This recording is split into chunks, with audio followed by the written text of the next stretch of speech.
the pain like I'm Nagato. Got no father like I'm Naruto. Keep the blade on me, Ichigo. Who really wanna go toe for toe? GTR from Tokyo. Diamonds whipping up on the stove. Lucky man like a 4-leaf clove. Diamonds wanna go and visit. Hello guys, welcome back to my channel. This is Nagato Revenge and I'm coming at you with a quick PlayStation 3 tutorial, and I'm going to be kind of breaking down and like the steps on how to be safe on PlayStation Network using a modded console and how to prevent being banned and stuff like that. So in this video I'm kind of going in depth as well, so if you want to go ahead and skip to the installation part, I have a marker in the description so you won't have to hear me ramble on. But if you guys do want to hear what I have to say and how to be safe online, go ahead and just listen throughout the whole video. So first things first, let me get into the prerequisites. Of course you need a modded PS3. I'm using my Rebug 4.84.2 system that is on CEX right now. It's my PS3 Slim, and also you need this file right here called SEN Enabler. And basically what this does, if it spoofs, like let's say if you want a lower version of a custom firmware, let's say if you want 4.82 and the highest version, if you guys know now, as of May 2nd 2019 is 4.84, you could spoof with SEN Enabler as well. You could disable your Syscalls online, you could delete history files.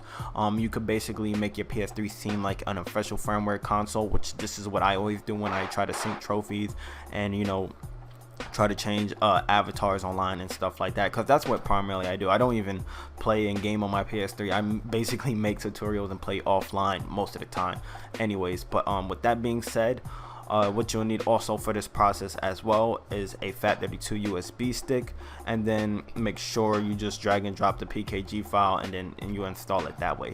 But let's go ahead and talk about how to be safe online. So as many of y'all guys know, it's 2019. There is a lot of PS3 that are modded in the wild right now. Like the Han exploit literally released not even 2 or 3 days ago. A lot of people got custom firmware. It's not like back in 2012 and 2013, or like even the early stages when CFW was out. It was kind of like a very rare breed, but now PS3s you could get them cheap on eBay and get modded systems that way. But let's go ahead and speak about how to be safe online. So let's say if you do want to go sync trophies online, if you want to change your avatar, if you want to go ahead and play with modded modded menus on like GTA and Call of Duty, what I would like to state with you, try to stay off those hot or heavy top games unless you want to go ahead and invest console IDs. And with console IDs and stuff, anytime you buy them off of eBay, it's kind of like you're not too sure if like the seller is trustworthy.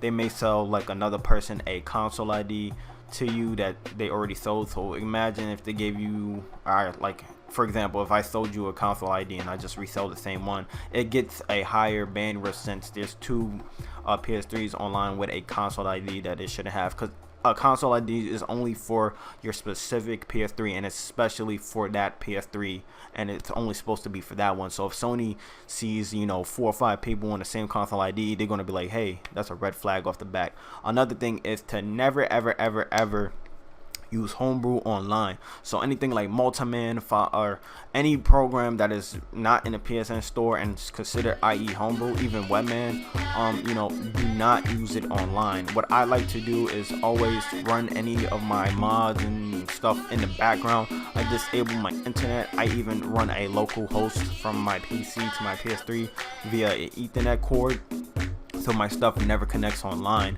I never have sign in. I always never put PSN accounts and stuff like that. For in terms of like modding GTA, do not be a-hole and stuff like that. Don't be trolling the chat, even though it could be fun, let's be honest. You just get higher on the ban wave and stuff. I'm not too sure how it is in 2019, because all I really do is sync trophies and do avatars, but I'm not too sure if one day PS3 or Sony be like, hey, we're doing ban waves on all modded consoles in 2019, even though it's a dead system and they don't even do it for Vita. But yeah, with that being said, if you stick to like the primary things, not to use homebrew, not to really be using mod menus online, syncing trophies and avatars is fine. They don't really too care about much about that, but With that being said, let me show you guys on how to install the PKG package right now, since I feel like I've been rambling on too much. But with that being said, what we want to do now is go ahead and find our USB stick, and I'm trying to find mine right here. Let me go ahead and plug it back in real quick so I can see it. Okay, there we go. So here's my USB drive, guys, and what we want to do first is go ahead and right click over properties to make sure our USB drive is formatted, to FAT32. And then as you see here where it states that file system, mine is formatted to FAT32. What you want to do now is go ahead and right click and then go to format if your thing is not on FAT32. So as is shown here, mine was already FAT32, but let's say if your thing was on NTFS or exFAT, go ahead and hit FAT32. For your allocation unit size, you can either leave it as default allocation size or whatever your PC states. For your volume label, it doesn't matter, you can rename it to anything. The only reason why I have mine capitalized and all like capitalized letters that states with Sony, because I was doing a PlayStation Classic tutorial with this USB drive.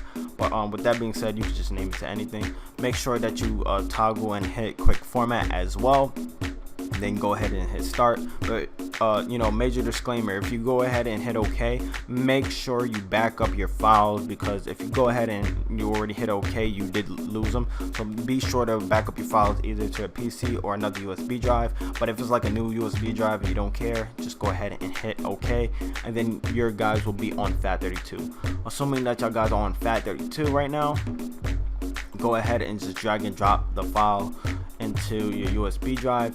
And now what we want to do now is go ahead and safely eject this USB drive, and then we're going to go to the PS3, and I'll explain a little bit more about, you know, some of the options with SEN Enabler as well. So I'll meet you guys back on the PS3.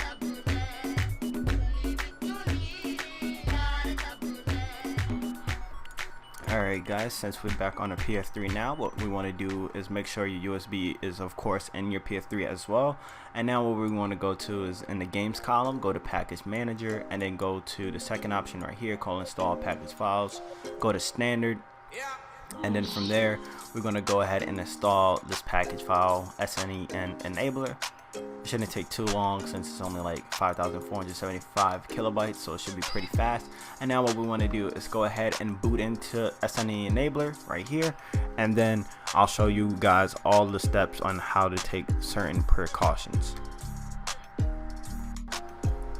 Alright guys, so once you're in SEN Enabler, here are the options and basically how is like the UI formatted for this program.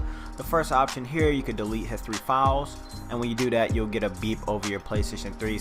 It sounds like when you like turn off your PS3 as well. There are also some other cool things like SEN PSN options. I go here, so you could disable, you know, getting on for PSN. You could also have a spoofer, and you could also do a custom spoof as well. I'm not doing this as, for this video because I'm on the latest version of you know, Rebug. But let's say if you were on a lower version and you were on like, I don't know, 4.80 custom firmware, this will be useful for y'all guys. But that's one of the options in SEN Enabler. You could change your target ID as well. You could also change your MAC address. You can also see your PlayStation 3 data. I'm not going to click on this one because it shows my console ID, and I don't want to show that guys, or excuse me, show my console ID to you guys because, you know, it's private. But with that being said, also if you go to patch all right here, you have like 4 options. So basically you could disable certain parts of your PS3. So for example, if I wanted to just, you know, have only app home enabled, that if I click on app, it will just only, you know, have that feature. If I wanted just packages only, it'll just only have the package feature on my XMB. If I wanted full CFW mode, it'll allow me to do anything, you know, normally as a custom firmware PS3 will do. Same thing with official firmware is the mode I like the best. Let's say if you know, you did all your mods, you're trying to go run it online, this is what I usually use. Is just basically hit official firmware and click the button X, and then you'll hear the PS3 boot like it's just restarted. But what that does is basically emulates that your console is on quote-unquote official firmware, so it acts like a regular PS3. So if you try to click on any homebrew, it'll just not run through. It'll give you, it throws up some random error. And then what that is, you won't be able to, you know, run mods after you sign in online. So it essentially turns your PS3 until you go patch it back again to custom firmware, but it essentially makes your PS3 official firmware. That's why I really like that method, because it makes your PS3 seem like it's not modded. So especially if you guys are running any mod menus and, you know, doing trophies or avatars, this is like the safest method. But with that being stated, I think I went over mostly all the stuff in the video. If I haven't, go ahead and leave some questions down below in the comment section. I'll try to, you know, answer them as the best of my ability. But with that being said, my name is Nagato and I'm signing out. Thank you guys for watching. I have a lot of content coming out for the PlayStation 3 still, and for the PS4 I heard there's a Dreamcast emulator coming out, so once that thing drops, guys, I'm gonna make sure I'm gonna have a video on that as well. But with that being said, my name is Nagato and I'm signing out. Thank you.